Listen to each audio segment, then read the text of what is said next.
ये कहानी शुरू हुई 18 जून 2025 को, जब हमने पहली बार इस ग्राउंड पर कदम रखा।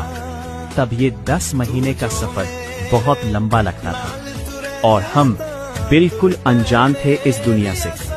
न पुलिस की जिंदगी का अंदाजा था, न ड्रिल का अनुभव और न ही पीटी का मतलब पता था।